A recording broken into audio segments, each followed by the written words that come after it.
Greetings, ladies and gentlemen. Today is November 1st, and the Los Angeles Dodgers are 2024 World Series champions. Let's talk about it.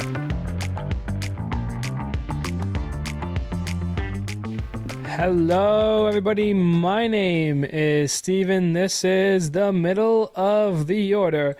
How are we doing today? It is November, and unfortunately, there is no baseball to be had up until spring training begins, February, March.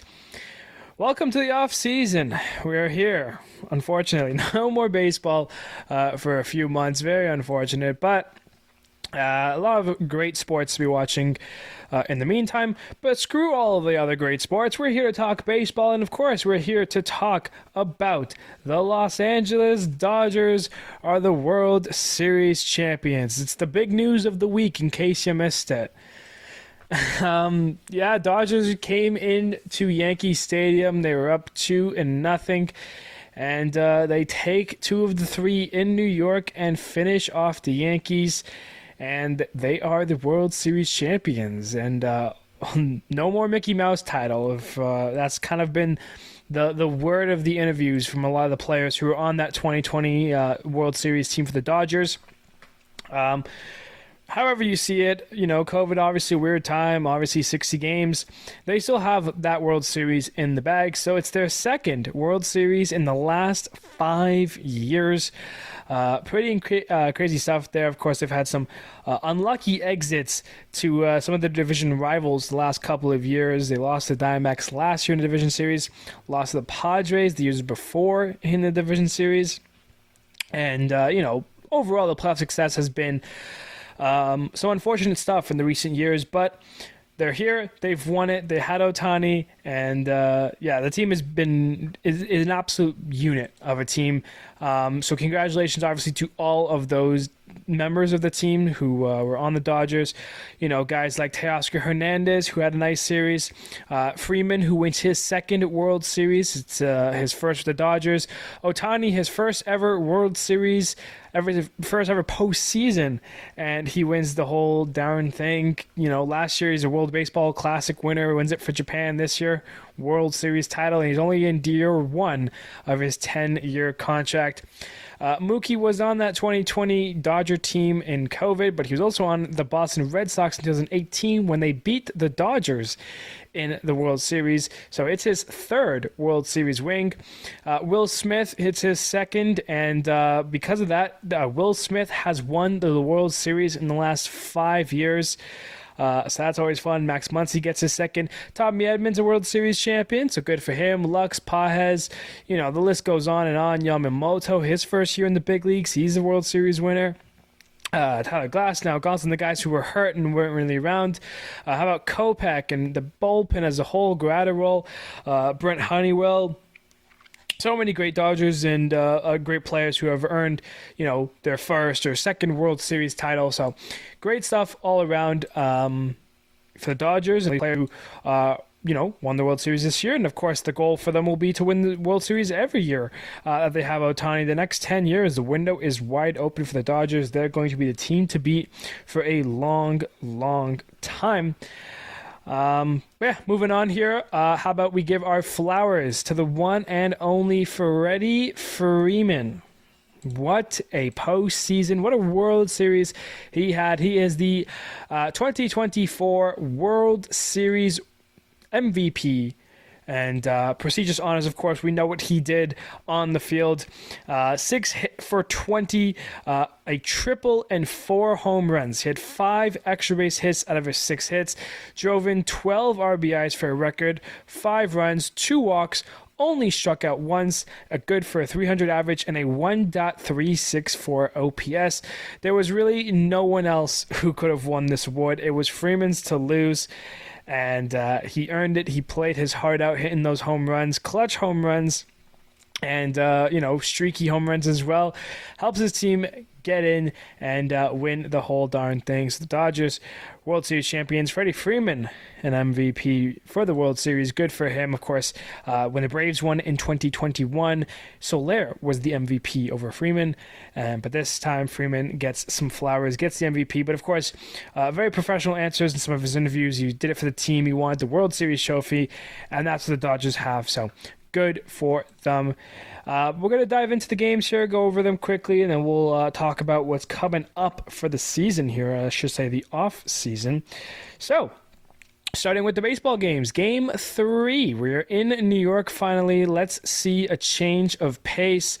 And there was not really a change of pace. Top of the first inning, it's Freddie Freeman. He hits a 2-run home run that extends his streak of hitting a home run in back-to-back-to-back World Series games. That's now 5 straight World Series games with a home run, and that ties George Springer for the first all-time.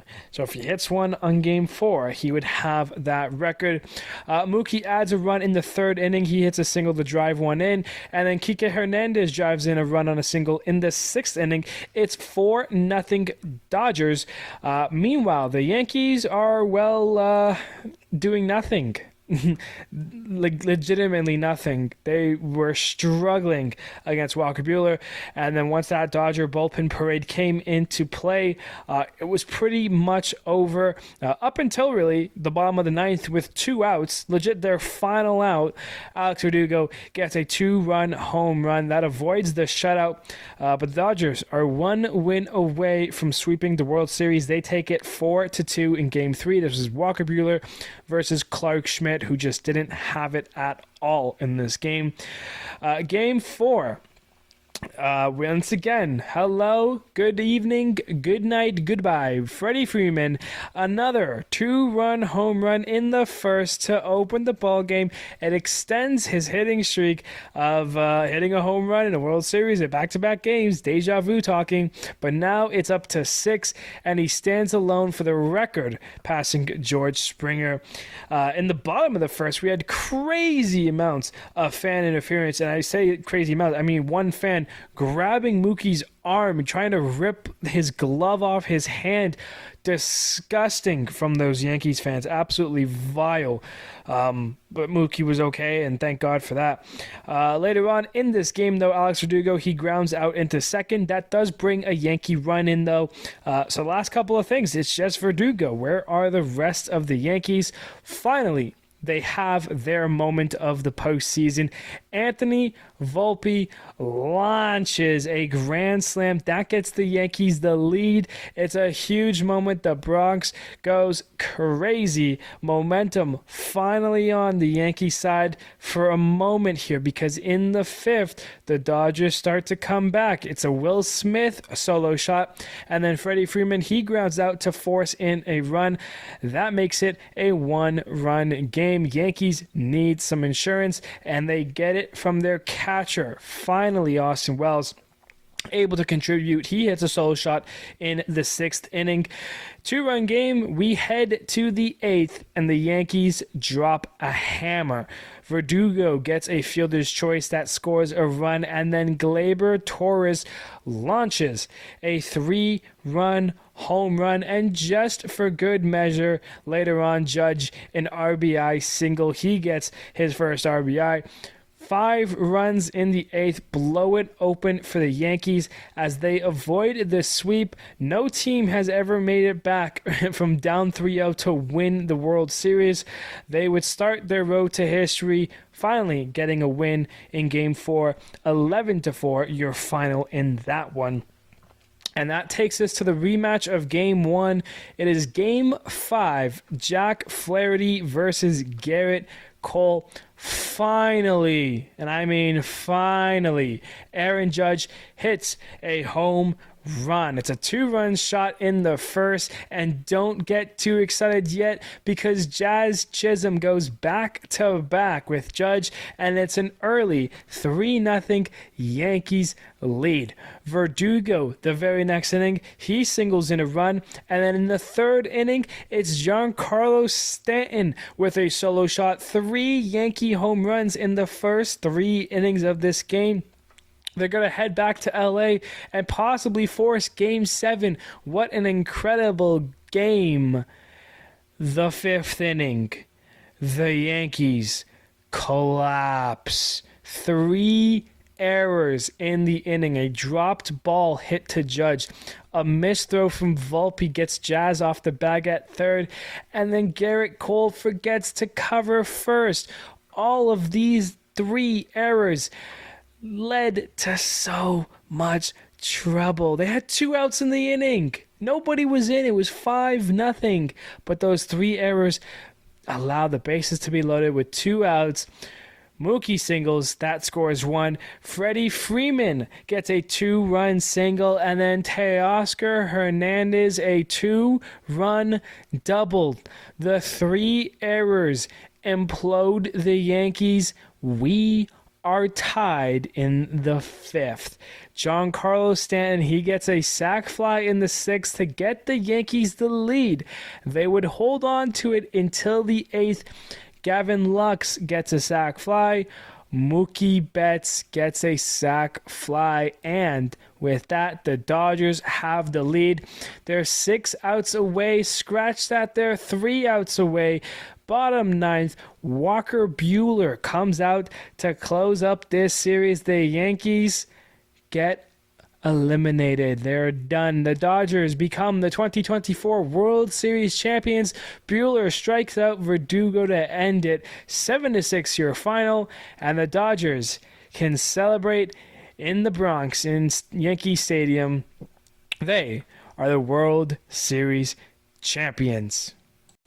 So now, World Series is over. I mean, MLB wanted this matchup. Yankees, Dodgers, 2 big market teams, 2 of the top 3 teams in payroll. The stars are here, and the stars weren't that bright. Ohtani didn't have the best, but of course he got hurt in Game 3 sliding when they were up 4-0. Like, they didn't really need to allow him to steal that base there. He ends up getting hurt in the last couple of games. He was just, he's on base holding his collar shirt, with the top of his jersey there. It looked weird, looked bad, but of course, you play through the pain, and, props to Ohtani for that. Freeman was great, of course, but, Judge wasn't really. The Yankees weren't really. You want to talk about an MVP performance after his home run in Game 4. So that set the streak of 6, and, the Yankees is before the Volpe Grand Slam. So in between the Volpe Grand Slam and Freeman's home run in Game 4, for the series as a whole, Freeman had 4 home runs, 9 RBIs, 5 extra base hits, and 0 strikeouts. That was Freeman for 3 and at bat in Game 4. The Yankees combined, so 9 players plus, a 10th pinch hitter, whatever, they combined for 3 home runs in the series, 7 RBIs, 5 extra base hits, and 31 strikeouts. Just a complete, you let Freeman, a single player on the Dodgers, outplay and outperform your whole team. It was doomed from Game 3. They were dead in the water. Schmidt didn't have it. He was really bad in this game. And, it leads to what is a Dodgers World Series here. The Yankees need to figure it out. And I saw something, it's this series is a bust and it's over. No, it's not. It was still a good season for New York. And, right now you got to hope that Soto comes back for next year and you sign him long term. But, it was a good season. Judge nearly hit 60 home runs. Soto was great. The pitching was good. Clark Schmidt made huge improvements this season. Luis Hill, same thing. Yeah, it's not the ending you want, but, you made it to the World Series for the first time since 2009. Don't you think that's some flowers for the boys? They deserve, the love. Yankees fans out here saying it's a dead season.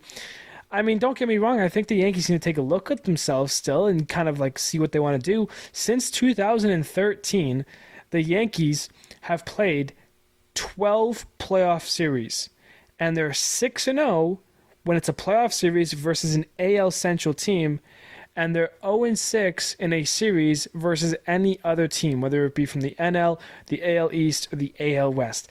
That is saying something. If you can only beat 4 teams in the playoffs right now, you got to take a look in the mirror. They're 19-6 in postseason games against the AL Central teams since 2013, and 10-24 against the other teams. Teams like the Rays and the Astros, now the Dodgers in recent years. So, I mean, you got to think like, okay, what are we going to do here? How are we going to complement this team? Because what sunk them in this was the defense. Game 5, 5-0 lead. 3 straight errors. I've seen this script before. 3 straight errors in an inning leading to losing a series. We saw it, 2015, Blue Jays in Texas, Game 5. Winner-go-home game, and 3 errors let the Blue Jays get back into the game, back into the series. Bautista the home run. Same thing happened here, but on reverse for, the Yankees here. Defense was a major issue. Speed-wise, Stanton got out, how many times did Stanton, lose out on runs for the Yankees because he couldn't get it to home on time? He got gunned out by Teoscar in this series. Like the speed's not there. The defense was poor, They're supposed to be in the team that kind of just looks on hitting and pitching. If you have good hitting and you're good pitching, you can get through speed and defense, because if you make an error, your pitchers will get the next guy out. They'll back it up. If you can't score on speed, if you can't steal a base, don't worry, you have a power bat who's going to hit a home run, and then you guys jog around. That works when there's pitching and hitting. The Yankees had pitching for parts of the series.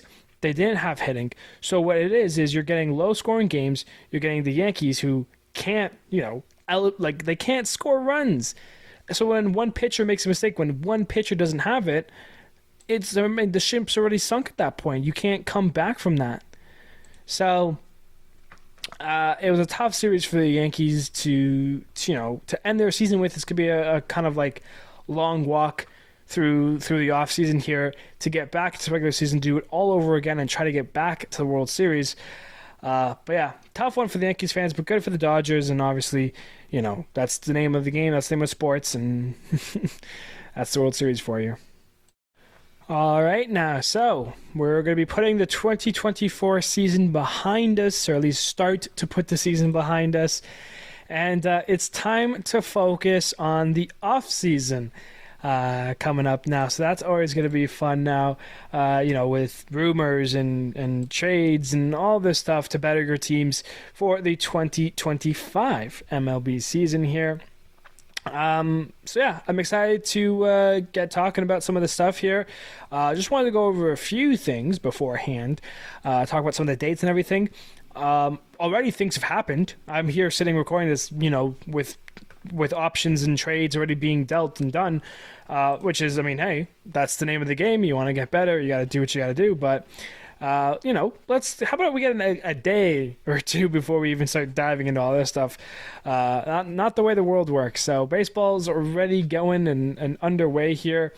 So yeah, going from that, let's talk about some of the dates here first, talk about the offseason in general, and then we'll probably end this episode here. I want to keep this more towards the 2024 and the World Series and the Dodgers.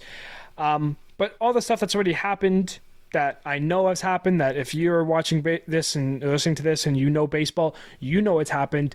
I'll be talking all that on Monday. We'll start fresh for the month here in November and kind of just, let's give the Dodgers a day here, give them a weekend, and then we'll come back on Monday and have a crazy episode of all the things that are going on. But let's talk about the dates. So, obviously, the most kind of critical point right now to keep your eyes out for are the next 5 days here.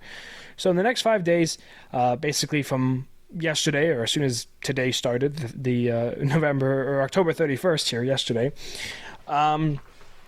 you have exclusive negotiations going on right now. So teams and players that are in free agency, that players are supposed to be in free agency, have exclusive opportunities with their team to negotiate a deal and try to stay with the team. So, for example, Soto, for the next 5 days, he can only talk to the Yankees, and they can try to make a deal work. But we know Soto has already said, hey, we're hitting free agency. All 30 teams can make offers. I'm going to have all the doors open. Who knows what will happen? I think some of us already do, but that's what he's saying. So, he will he'll probably talk to the Yankees a little bit, but he will then hit free agency and test the waters there. The other thing happening in the next 5 days here is the options that are due up. So any players that have a player option, a team that has a club option, or if they both have a mutual option, those three options, all types of them, will have to be made by the next 5 days. So if you're a player with a player option, you must accept or decline it before. Same thing with the club and mutually as well. So that will help with the free agent pool after that. Also, for the players that are going into free agency, they can also be received qualifying offers, which the qualifying offer this year is going to be $21.05 million. So basically $21 million. For your knowledge, last year was $20.3 million. So it's gone up a little bit. And then any of those qualifying offers given out needs to be accepted by November 19th. Of course, they can still talk to teams, and qualifying offers, if you sign somewhere else, you at least get a draft pick. So, the Yankees will get a draft pick from Soto. So yeah, that's going on right now. Those are the next 5 days. Then on November 4th, that's when the free agency officially starts among the other teams. So the options have all been given out. Exclusive negotiations are done. Qualifying offers have been given out. And there you have it. Free agency will start. Teams will start communicating, and we'll have some trades and some signings, hopefully, to talk about. November 22nd, that's the non-tender deadline. That's kind of when, the free agency pot can get a little bit bigger of players if some players don't, arbitration's not going well, if they don't want to hand out a whopping, $15 million for a player who's entering his second or third year in arbitration, they can non-tender or do something with that. So keep that in mind. And then December 11th, it's the Rule 5 draft. Not really a big deal, but, some crazy stuff has happened from that in the past, so you never know. Those are the days right now to keep your mind for and kind of just have a rear view of what's coming up. But, of course, as I mentioned, there's already been, things going on.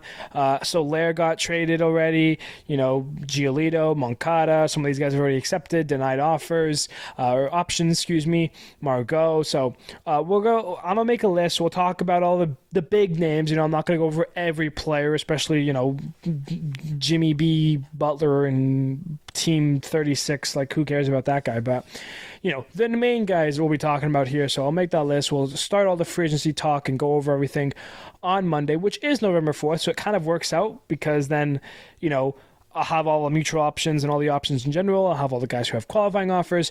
I should be able to have all that information for November 4th, and then that way it's kind of all packed into one episode, and then free agency would start, and we'd go from there and blah, blah, blah, blah, blah. So yeah, that is the free agency stuff. That's what's going on for the offseason.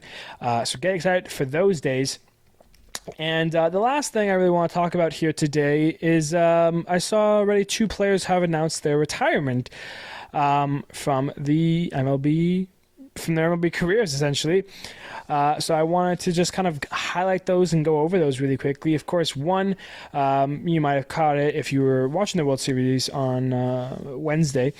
Daniel Hudson retires from baseball, relief pitcher from the Dodgers here, and, way to go out on a high here. I mean, what a way to call it a career here. He had a quote saying, "It took a lot to get through this year and many before it. I can't make it another 162." So he decides that it's time to call it from there. He finished his career with the ultimate win, a World Series title. And, Daniel Hudson's been a name that I feel like, you've kind of forgotten about. He's been around. You forget about him. He's always kind of there, though. But I feel like the last couple of years is when he's really been brought to life, 2019 onward here. He's played, 15-year career. Some people forget he was a starter when he first, made his MLB debut all the way back in 2009 at the age of 22 with the Chicago White Sox. Some people forget Arizona in 2011. He was a Silver Slugger what a year offensively for the starting pitcher, Mr. Daniel Hudson. Took him a long time, but eventually in 2019, at the age of 32, so 10 years in the big leagues, he was a World Series winner. He was on that Washington national team in 2019, and he was the guy who got the final out, striking out Michael Brantley to win it for the Nationals and beat the Astros. From there, he spent some time with the Nationals, went to San Diego, finished off his career with the Padres. But basically, in a 15-year career, he spent 6 years with Arizona, 4 with the Dodgers here, 3 with the Nationals, 2 with the White Sox, and then a year each with Padres, Pittsburgh, and the Toronto Blue Jays. And always had his success kind of as he matured and got through the season. He was a good pitcher. Especially at the bullpen, once he made that move from starter to reliever, I feel like he got a lot better. His numbers would back it up as well. And he's going to be one of those guys that, was going to be weird at first. He spent 15 years, debuted at 22, and retired here at the age of 37. He's going to be 38, so congratulations, Daniel Hudson, on a long career with many memories, 2 World Series rings, as well as a Silver Slugger. So funny stuff there from Mr. Daniel Hudson. A 7.7 career WAR, 65-45 win-loss record, a 3.74 ERA. 61 games started, 43 saves, 547 games in his career, maxing up at 855 innings of work with 817 career strikeouts. So what a career for Daniel Hudson. The other retirement comes a little bit more shocking, I want to say. Alex Kirilloff announced his retirement on his Instagram, quite unfortunately. When you actually read his what he writes in his Instagram and everything, the soon-to-be 27-year-old spent 4 years in the big leagues, debuting with the Twins in 2021 at the age of 23, and played 4 seasons, but he's just been injured for a lot of that time. Is 59 games in 2021, 45 in 2022, 88, which was his career best, 88 games in 2023, and then 57 in 2024. He just kept getting hurt, couldn't stay away, dealt with injuries, and instead of fighting it and trying to get through things, he called it a career. He's on the 68-day IL. He was just always beaten up, and it's really unfortunate because he'll go down as kind of one of those what-if stories of baseball. What if he stayed healthy? What if he was able to put it together for a season, and what kind of numbers would he be able to have? Because there was always times where he showed progress and he showed the potential that he always had as an eventual top prospect of his. Of course, as mentioned, that 2023 season last year was his kind of best year because he played the most games, 88 games. He had 76 hits, had 11 home runs, a career high, 41 RBIs. So that was his year, I guess, and what people, I guess, will remember him for. But yeah, only 27, really young, and it's really unfortunate. But in his 4-year career, he's only accumulated 0.1 WAR, 196 hits, 27 career home runs, a 248 batting average, 116 RBIs, 92 runs, 2 stolen bases, an OPS of 721. It's unfortunate for Kirilloff, but obviously, health is the most important. At the end of the day, when you guys retire anyways, whether you retire at 27 or 37, you still got a life to live. You still got, family stuff and things you want to do. And he wants to be healthy for that, and you can completely understand his decision. So, unfortunately, Kirilloff, due to his injuries, calls it a career. Wish him the best in his retirement. And 2 retires down, and probably more to come out as the offseason gets underway here. But with that being said, we're wrapping it up. Episode over, ladies and gentlemen. Thank you everybody so much for joining me in this 2024 season. Of course, the off season is going to be here. We got trades and so much stuff to talk about. All of that will be starting up on Monday. I'm excited for it. I hope you are too.